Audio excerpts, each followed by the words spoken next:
ভোরবেলা থেকে ঢাকায় প্রচন্ড রকম বৃষ্টি হয়েছে। ঢাকার বিভিন্ন জায়গায় পানিতে থই থই, অনেক জায়গায় হাঁটু পানি, রীতিমতো ডুবে গেছে, তলিয়ে গেছে। বিশ্বকাপে সুইজারল্যান্ডকে রীতিমতো ডুবিয়ে দিয়েছে আর্জেন্টিনা। 3-1 গোলে ম্যাচ জিতে বিশ্ব চ্যাম্পিয়নরা সেমিফাইনালে পৌঁছে গেছে। ম্যাচ আমি বিশ্বাস করি আপনি দেখেছেন, যদি না দেখে থাকেন হাইলাইটস অবশ্যই দেখবেন।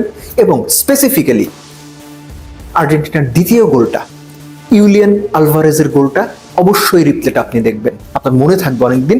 কমেন্টেটররা বলছিল ওই গোলটা আনস্টপেবল, ওই গোলটা না, ওই শটটা থামানো যায় না। 3টা গোল, একটা রেড কার্ড, সবকিছু নিয়ে আলোচনা করব। প্রথমেই বলি যে সুইজারল্যান্ড ঠিক যতটুকু রেজিলিয়েন্স দেখানোর কথা ছিল, যতটুকু টাফ টাইম আর্জেন্টিনাকে দেওয়ার কথা ছিল, তারা সেটা দিয়েছে। একটা রেড কার্ড আসলে পুরো ম্যাচের সিনারিওটা বদলে দিয়েছে। ব্রায়ান এমবোলোর red card, that is actually second yellow, যেটা রেড কার্ড হয়েছে। শুরুতে শুরু করি হচ্ছে আপনার অ্যালেক্সিস ম্যাকালিস্টারের গোলটা দিয়ে। আর্জেন্টিনা যে গোলটাতে লিড নিয়েছিল 10 মিনিটের মধ্যে। অ্যালেক্সিস ম্যাকালিস্টারের কথা আমি আগেও বলেছিলাম যে যখন তাকে ডিফেন্সিভ মিডফিল্ডারের রোল না দিয়ে একটু ওপরে, একটু মোর অ্যাটাকিং রোলে খেলানো যায়, তিনি তার বেটার বা বেস্ট আউটপুটটা দিতে পারেন। এবং হেড করার ক্ষেত্রে লিভারপুল আমরা দেখেছি অ্যালেক্সিস ম্যাকালিস্টার যথেষ্ট উচ্চতা না থাকা সত্ত্বেও হেডটা তিনি খুব ভালো করেন। এর আগের ম্যাচেও দুর্দান্ত একটা হেড করেছিলেন, গোলকিপার খুব ভালো সেভ করেছিলেন জাস্ট আগের ম্যাচটাতে। এই ম্যাচে হেড করে লিড নিয়েছেন। এবং খেয়াল করে দেখেন যে দুইজনের মাঝখান থেকে তিনি হেড করেছেন। 6 ফুট 1 ইঞ্চি, ব্রায়ান এমবোলো যিনি পরে রেড কার্ড পেয়েছিলেন 6 ফুট 2 ইঞ্চি, আর অ্যালেক্সিস ম্যাকালিস্টার টেনে টুনে 5 ফুট 9 ইঞ্চি। অর্থাৎ যে দুইজনের মাঝখান থেকে তিনি হেডটা করেছেন, দুজনই হাইটে তার চেয়ে অনেক বড়, কিন্তু ঠিকই জাম্প করে ফার পোস্টে বলের ডিরেকশনটা চেঞ্জ করতে পেরেছেন। That was a fantastic header. Argentina lead খুইয়েছে ইন বিটুইন। এমিলিয়ানো মার্টিনেস দুর্দান্ত দুটো সেভ করেছেন, একটা 1-on-1 সেভ ছিল অলমোস্ট। এবং আর্জেন্টিনার যে ফ্যাশনে ডিফেন্স চেরা পাস দিয়ে অপোনেন্টকে ব্রেক করে, আর্জেন্টিনাকেও ঠিক একইভাবে ব্রেক করে সমতায় ফিরেছিল সুইজারল্যান্ড।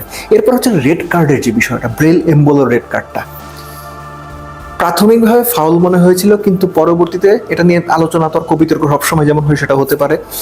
কিন্তু যখন VAR দেখলো, সেটা দেখা গেল ব্রায়ান এমবোলো তিনি অ্যাকচুয়ালি ফাউল হবার অভিনয় করেছিলেন। সহজ কথায় ডাইভ করেছিলেন। ডাইভিং এর জন্য রেফারি তাকে দ্বিতীয় হলুদ কার্ডটা দিয়েছেন, সেটা রেড কার্ড হয়ে গেছে 72 মিনিটের সময়। এবং এই রেড কার্ডটা ম্যাচের কমপ্লেক্সন চেঞ্জ করে দিয়েছে, মোমেন্টাম, একই সঙ্গে ম্যাচের গতি প্রকৃতি বদলে দিয়েছে। এবং পরবর্তী যে এক্সট্রা টাইমের আপনার 20-30 মিনিট এবং নির্ধারিত সময়ের 18 মিনিট, সেই সঙ্গে যোগ হওয়ার সময় 9 মিনিট, মানে পুরো একটা হাফ 50 মিনিটের মতো সুইজারল্যান্ড একজন প্লেয়ার কম নিয়ে খেলেছে। এবং এক গোলের সমতা থাকা অবস্থায় এই যে একজন প্লেয়ার কম নিয়ে খেলা, এটাই বোধ করি ম্যাচের পার্থক্য করে দিচ্ছে। স্টিল নিউমেরিক্যাল কিংবা সংখ্যাগত অ্যাডভান্টেজ থাকার সত্ত্বেও আর্জেন্টিনা কিন্তু সেইভাবে বলার মতো কোনো আক্রমণ গড়ে তুলতে পারেনি কিংবা ক্লিয়ার কাট সুযোগ তৈরি করতে পারেননি। এমনকি দ্বিতীয় গোলে ইউলিয়ান আলভারেজ যখন লিডটা এনে দিলেন, তার আগে, ঠিক তার আগে আপনারা মনে করতে পারেন মেসি নর্মালি কি করেন, উইংয়ে থাকলে কাটব্যাক করে ভেতরে ঢুকেন, আর্ক যেটা আমরা যেটা ছোট ডি বলি, ডি বক্সের জাস্ট বাইরে যে ছোট ডির মতো, সেখান থেকে শট নিলে গোলকিপার সেটা সেভ করলো। এবং ইউলিয়ান আলভারেজ ডিবক্সের একদম বাম দিকে কোনায় দাঁড়িয়েছিল, লেফট উইং ঘুরে তার কাছে বল এলো, একটা টাচ দিলেন এবং ফার পোস্টে দুর্দান্ত এক কার্লিং শট নিলেন। গোলকিপার কোবেলের বেসিক্যালি ওইখানে কিছু করার ছিল না। এত দূর থেকে এরকম pin point top corner shot গোলকিপারদের basically কিছু করার থাকে না। আপনি অবশ্যই ইউলিয়ান আলভারেজের গোলের হাইলাইটসটা দেখবেন, যদি না দেখে থাকেন। এই বিশ্বকাপের অনেক চমৎকার গোলই তো আমরা দেখেছি, কিন্তু এই গোলটা পার্টিকুলারলি সিচুয়েশন বিবেচনায়, ইউলিয়ান আলভারেজের ফর্ম বিবেচনায়, ম্যাচের পরিস্থিতিতে মানিয়ে নেওয়া বিবেচনায় এবং দলকে সেমিফাইনালে তুলতে হবে, এই যে চাপ, সবকিছু বিবেচনায়, দ্যাট ওয়াজ অ্যাবসলিউটলি মার্ভেলাস গোল। এবং দ্বিতীয় গোল যখন আর্জেন্টিনা পেয়ে গেল, ম্যাচের 7-8 মিনিট বাকি, তখন সুইজারল্যান্ডের সঙ্গে একটা মাত্র অপশনই ছিল বাকি সময়ের মধ্যে 10 জন নিয়েই যতটুকু সম্ভব আক্রমণ করে একটা গোল আদায় করা, এবং এটা করতে গিয়ে রিস্ক ফ্যাক্টর তৈরি হয় যে পেছনটা খালি হয়ে যায়, ডিফেন্সের জায়গাটা অনেকখানি ভেকেন্ট থাকে, অনেক স্পেস থাকে, যেহেতু তারা 10 জন নিয়ে খেলছে।